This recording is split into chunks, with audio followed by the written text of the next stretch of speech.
Zaterdag was het ID in Oostenrijk. Voor de kartklingers een spannend moment, want wie zou de opvolger van Prins Kees worden? Een vraag die hij zelf ook niet kon beantwoorden. Ik heb geen flauw idee wie het zal werden. Ik ben heel erg benieuwd. Ik zeg Jurgen van Zust hier. Hè. Ik zeg Joop Eurus. Ik zeg Bjorn Leijsen. Jules Kreutz. Jules Kreutz of Thomas. De meningen waren flink verdeeld. Voorafgaand aan het uitkomen van de nieuwe prins werd de 100-jarige harmonie SMT op een ludieke wijze door diverse sprekers op het rooster gelegd. Hippe harmonie, zoek naar je lee. Wat doen we? We maken muziek uit de jaren 1850. Wat trekken we aan? Afgekeurde buschauffeurklier. Wat zetten we op? Tja. Nee, ik geloof wel dat dit een heel erg levendige vereniging is. Kom op nou jongens, kijk dit nou. Stelletje kaartjesknippers. Niet alleen de muziek staat uit de jaren 1850, maar ook een klier zien er de afgelopen 100 jaar niet veel hipper op geworden. Welke wilsbekwame jong of mechje tussen de 15 en 35 jaar brengt vrijwillig een serenade naar een 75 jaar getrouwd stel, terwijl een stel er nog hipper uitziet dan zichzelf? Kom op nou, denk eens na, word wakker. Wie maakt die keuze? Wie bedenkt dit? Brooiworsten. En is er hier helemaal niemand die de afgelopen 80 jaar zijn vinger had opgestoken en heeft gezegd: jongens, misschien moet iemand van de voetbalclub in de hoed gaan leggen. Men neemt een witte blouse met aan de hals een wit vlinderstreksje, daaroverheen een zwart getailleerd jesje met daaronder een op maat gemaakte pantalon afgeblust met een paar glimmende lakschoenen.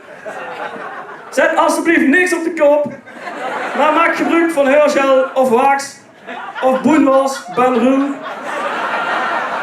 Dames een bijgepast pekje en er komt een vereniging binnen met cachet en allure. Evalueer iedere 5 à 7 jaar of dit kostuum nog bij de tijd is. En zo lopen jullie er in de toekomst niet meer bij als een stelletje trieste afgekeurde buschauffeurs. Ik zeg SMT, tuut tuut. En daarna was het dan zover. En kwam de toekomstige aap van de kartklingers uit de mouw. De dirigent van 2018, de opvolger van Kees de Eerste voorafgegaan door Eed de Eerste, de nieuwe prins van Oosten, Lul en de Boshuizen, Prins Roy de Eerste! Met zijn adjudante Mark Broeren, adjudant Roy Willems en naar Bob Verwil!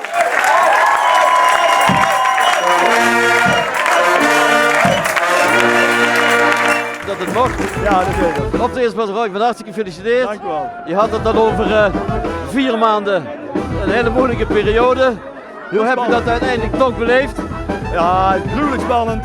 Onbeschrijfelijk, echt niet te bevatten hoe dat is, die 4 maanden. Ongelooflijk. Maar fantastisch, prachtig. En was het moeilijk om het te verzwijgen? Ja, het was heel fijn dat we het met ons 4e kosten doen. Ja. En dat we het toch nog met ons 4,5 kosten hebben. Maar het is heel fijn dat het nou bekend is en dat het erover gepraat moet worden. En dan tot slot, word ik 24 jaar geleden als jeugdprins Genne Leushaai. Ben ik toen heel duidelijk op gewezen door de familie. Hoe ik dat eigenlijk vandaag anders doen. Dus daarom sluit ik af met: doe het samen en maak het mooi. Dankjewel. Tot samen.